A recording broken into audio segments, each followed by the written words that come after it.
All right, let's just jump right in. What we're breaking down today is a brutally honest guide. And look, it's for a very specific type of person in their 20s. This is not about finding balance or, taking it easy. This is a roadmap for those of you who want to absolutely maximize your potential, even if that means taking the harder path right now for a much, much better life later. Now, this is the core idea. And honestly, it's going to sound a little weird. The best way to make the most of your 20s is to make them your worst. What does that even mean? Well, the point is that your 20s aren't supposed to be the peak of your life, not even close. Instead, they should be a time of intense work, preparation, and building, even when it feels really, really hard. This one idea is the foundation for everything else we're about to talk about. So here's the game plan. First, we're going to talk about why your 20s are really just a tutorial phase. Then we'll dive into 3 major traps that pretty much everyone falls into. After that, we'll get into the good stuff, 3 powerful actions you can take. And finally, we'll tie it all together with the real end goal here, which is self-actualization. Okay, let's start with this mindset shift, because it's crucial. Your 20s are not the main game.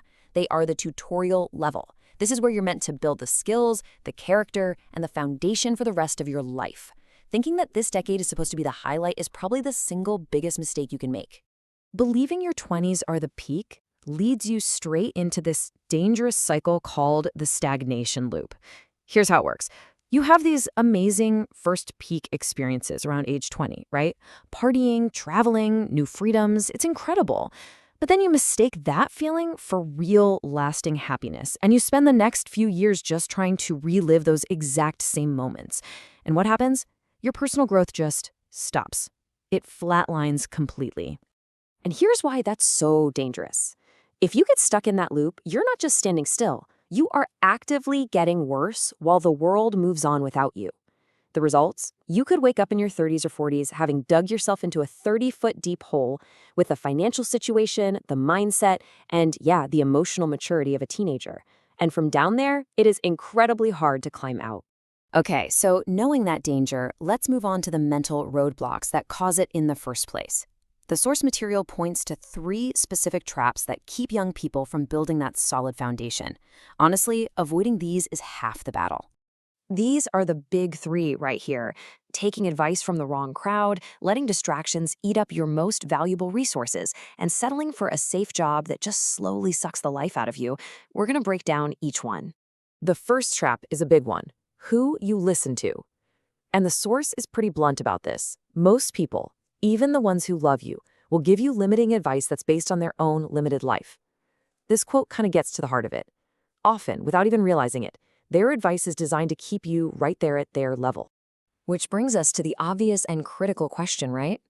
If the advice from 99% of people is probably going to lead you to an average life, then who the heck are you supposed to listen to for guidance? And the answer is to be incredibly ruthlessly selective. You have to actively hunt down and study that tiny fraction of people, that less than 1%, who have actually built the kind of life you aspire to. You have to ignore the noise from everybody else and focus only on the people who have proven results for the goals you have. Now for trap number 2, distractions. I love this way of framing it. Your time, your energy, and your focus in your 20s, that isn't currency to be spent on a good time. It is investment capital. Every hour you spend mindlessly scrolling is an hour you didn't invest in a skill or a business that could pay you back for the next 50 years. But here's the key insight, and this is so important. You won't even see these things as costly distractions unless you have a clear, meaningful goal you're working towards. Without a destination, there's no such thing as being off course. Partying doesn't hurt your non-existent business. It's the goal that gives your time value and makes your actions matter. And the third trap is getting a safe job.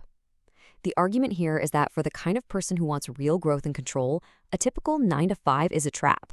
I mean, just look at this comparison. With a job, your time is taken from you. You often end the day completely drained. And let's be real, the challenge usually plateaus after about 6 months, and then it's just repetitive. But building a business, that gives you full control, and it forces a constantly increasing level of challenge, which is the real engine of personal growth. Okay, so we've covered what to avoid. Let's flip it around and talk about the proactive strategy. What are the concrete actions you should actually be taking to build that rock-solid foundation for your future? According to our source, the strategy is built on 3 pillars. First, you have to set goals that are so big they genuinely scare you. Second, you have to master the skill of making money, not just for the sake of it, but as a tool for growth. And finally, all of this serves the ultimate aim, self-actualization. Let's talk about those goals. The advice is to literally write down one massive, uncomfortable goal for each year of the next decade. Why? Because your mind expands to meet the size of the challenge you give it. Aiming for a small business requires a totally different set of actions than aiming for a massive one. A huge goal forces you to become a different person just to even try to achieve it. Now, for the second action, and I know this one can be controversial, the idea of making as much money as you can. It often brings up feelings of guilt or makes people think you're greedy. But we're challenged to look at this in a completely different light. Here's the reframe. Trying to make money isn't about materialism. It's one of the best personal development tools out there. You have to learn it as a skill, like an instrument. But it also forces you into the real world. You have to overcome your ego, deal with rejection, and face failure head on. It's basically like lifting heavy weights for your mind, and it supercharges your growth in a way that just sitting and thinking never could. And all of this brings us to the final piece of the puzzle, the ultimate purpose that should be driving everything else we've talked about, the goal of self-actualization. Self-actualization sounds complex, but it's simple. It is the process of becoming the person you were meant to be, of realizing your full potential. And the source presents this as a very stark choice. You are either actively working toward this, or by default, you are engaged in self-sabotage. There is no middle ground where you just stay the same. So how do you actually put this into practice? Well, here's a simple but really powerful technique. Before you make any important decision, just pause and consult the highest version of yourself. Ask, what would the person I want to become do in this situation? Then let that answer guide your choice. And in the end, it all comes down to this one question. Most people never make a truly conscious decision about the life they want to build. They just sort of drift into one. By simply asking this question and then shaping your actions around the answer, you're already getting way ahead of the majority. So, what life do you want to live? The choice is yours.